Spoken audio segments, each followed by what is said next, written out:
Claudette Buisson est médecin, directeur de la protection maternelle et infantile et de la santé de l'Essonne. Elle est passionnée par la maternologie et son soutien au CDCESS depuis sa création est indéfectible. Elle va nous parler ce matin de la place des professionnels dans l'accompagnement des évolutions sociétales du champ de la santé sexuelle. Merci Claudette.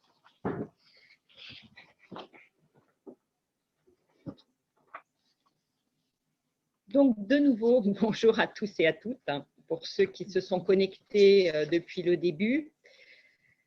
Le thème de cette année a été pensé, alors je rejoins ce que disait l'ARS tout à l'heure, Julien Dély, bien avant la crise de la Covid, et pourtant il résonne encore plus aujourd'hui dans cette période de confinement. La sexualité à l'ère du numérique, quels impacts et enjeux? Le numérique, effectivement, cela a été dit, diabolisé par certains, encensé par d'autres. La palette des représentations est large et multiple.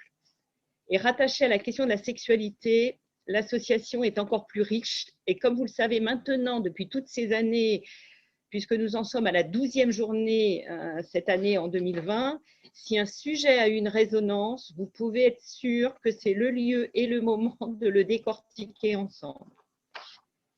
Comme d'habitude, et Véronique Leral l'a rappelé tout à l'heure, cette journée vise à nous donner, à nous, professionnels de tous bords, des éléments de réflexion et des outils sur les questions de l'utilisation du web et des réseaux par les jeunes et les publics vulnérables que nous accompagnons.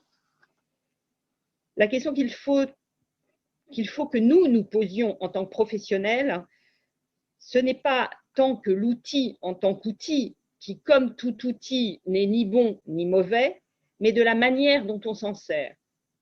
Et comme dirait mon père quand il me voit avec une scie sauteuse dans les mains, ce n'est pas le problème de l'outil, c'est la question de l'ouvrier. Alors le numérique, positif. Oui, Internet a de beaux jours devant lui. C'est un outil formidable et aujourd'hui, je pense que personne, et le président l'a rappelé tout à l'heure, ne dira le contraire.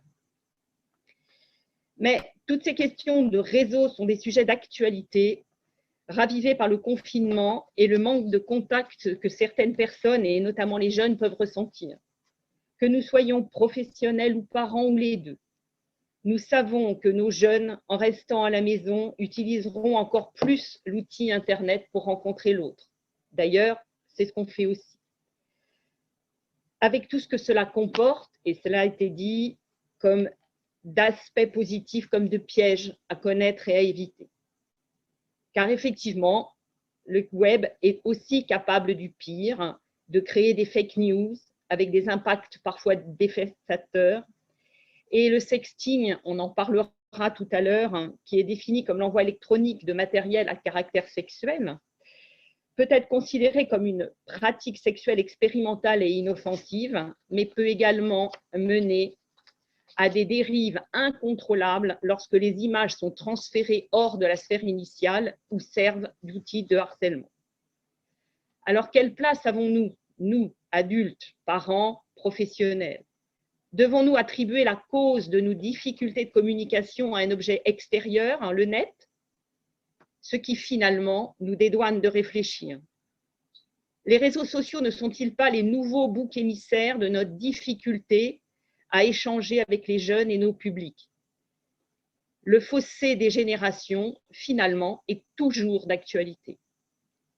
Et si nous nous regardions avec distanciation et sans jugement, ce qui, dans nos comportements d'adultes, de professionnels, empêche la communication?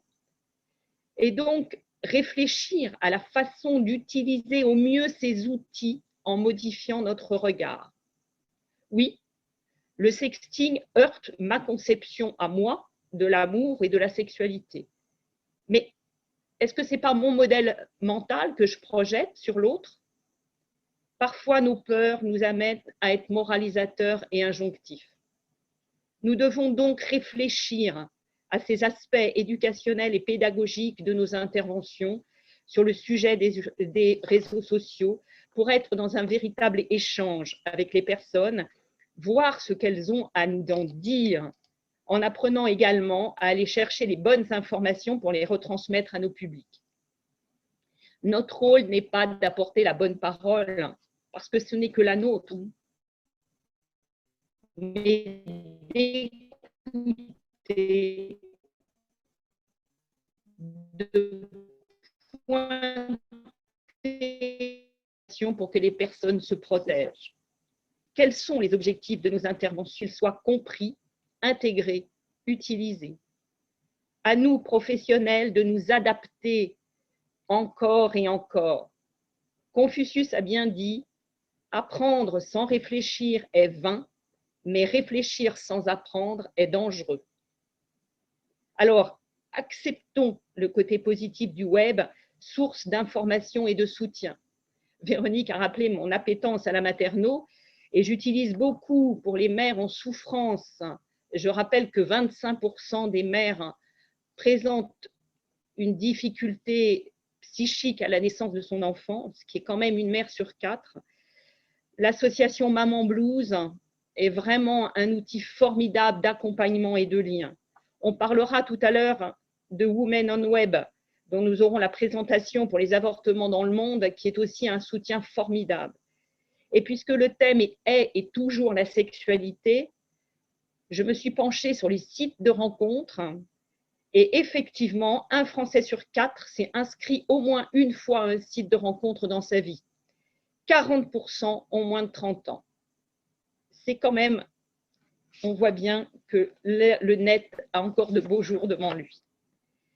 Et de la même manière que la conférence de mardi a contribué à donner des éléments de travail aux professionnels qui travaillent auprès des jeunes et des adultes dans le monde du handicap, rappelons que le CDCESS organise également des formations pour les pères avec les jeunes où ceux-ci ont la parole sur des sujets et où clairement ils nous apprennent des choses. Gardez en tête les risques liés aux réseaux sociaux car ils existent, cela a été rappelé, mais sans les invoquer en permanence va être le fil rouge de cette journée. Finalement, le rôle des professionnels n'est-il pas de rester sur ce juste milieu, ni trop ni pas assez, entre écoute et éducation, en reprenant le sens du latin ex ducere, qui veut dire guider, conduire, hors. Alors, avant de laisser la place aux intervenants et vous souhaiter de passer un très bon moment, riche et dynamique comme d'habitude, je voudrais citer Ernest Renan, écrivain philosophe breton du 19e siècle, pour le rappel que chaque époque a son lot d'évolution. Le plus simple écolier, c'est maintenant des vérités pour lesquelles Archimède eut sacrifié sa vie. Bonne journée à tous.